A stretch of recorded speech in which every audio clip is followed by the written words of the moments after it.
फायजा, हमजा और सानिया गर्मी की छुट्टियों में अपनी नानी के गांव आए थे। नानी का पुराना घर गांव के किनारे था, जहां पेड़, खेत और चिड़ियों की चहचहाहट हमेशा सुनाई देती थी। हर सुबह वे नानी की मदद करते और दोपहर को दादा जान की कहानियां सुनते। एक शाम दादा जान ने कहा, बच्चों, क्या मैं तुम्हें उस भूतिया गुड़िया की कहानी सुनाऊं? हमजा की आंखों में चमक आ गई। हाँ हाँ दादा जान, जरूर। दादा जान पीछे कुर्सी पर टिक गए और धीमे से बोले, बहुत साल पहले इस गांव में एक अजीब औरत रहती थी। वह बच्चों को खूबसूरत गुड़ियाएं देती थी, लेकिन वे गुड़ियाएं आम नहीं थीं। रात को वे हिलती थीं, फुसफुसाती थीं और कभी कभी तो गायब भी हो जाती थीं। एक दिन वो औरत खुद ही गायब हो गई और उसका कमरा हमेशा के लिए बंद कर दिया गया। सानिया डरते हुए बोली, वो कमरा कहाँ है दादा जान? दादा जान मुस्कुराए, वो अब भी उसी पुरानी हवेली में है, गांव के बाहर। अगले दिन दोपहर को जब सब सो रहे थे, तो तीनों बच्चों ने टॉर्च, बिस्कुट और पानी रखकर बैग तैयार किया और हवेली की ओर निकल पड़े। हवेली टूटी फूटी और वीरान थी। दरवाजे पर जंग था और खिड़कियां टूटी हुई थी। फायजा ने धीरे से दरवाजा खोला, वह चरमराया और खुल गया। अंदर घुसते ही ठंडी हवा का झोंका आया। दीवारों पर मकड़ी के जाले और धूल जमी थी।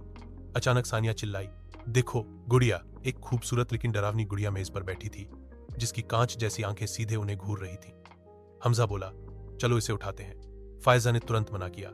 नहीं, दादा जान ने कहा था कि ये खतरनाक होती हैं। लेकिन देर हो चुकी थी।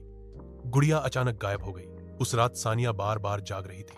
मुझे लग रहा है गुड़िया मेरे कमरे में है। हमजा उसका मजाक उड़ाने लगा। डरपोक सानिया। लेकिन रात के 3 बजे नानी के कमरे से चीख सुनाई दी।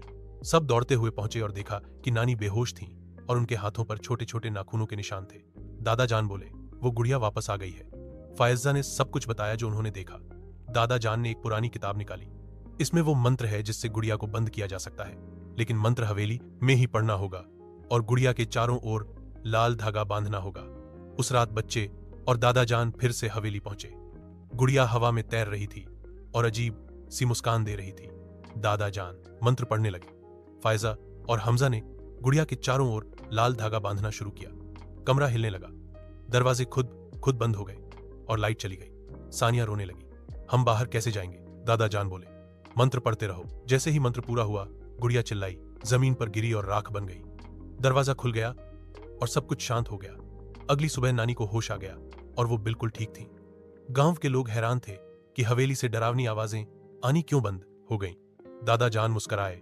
इन बच्चों ने हिम्मत, दोस्ती और समझदारी से एक पुरानी मुसीबत को खत्म कर दिया।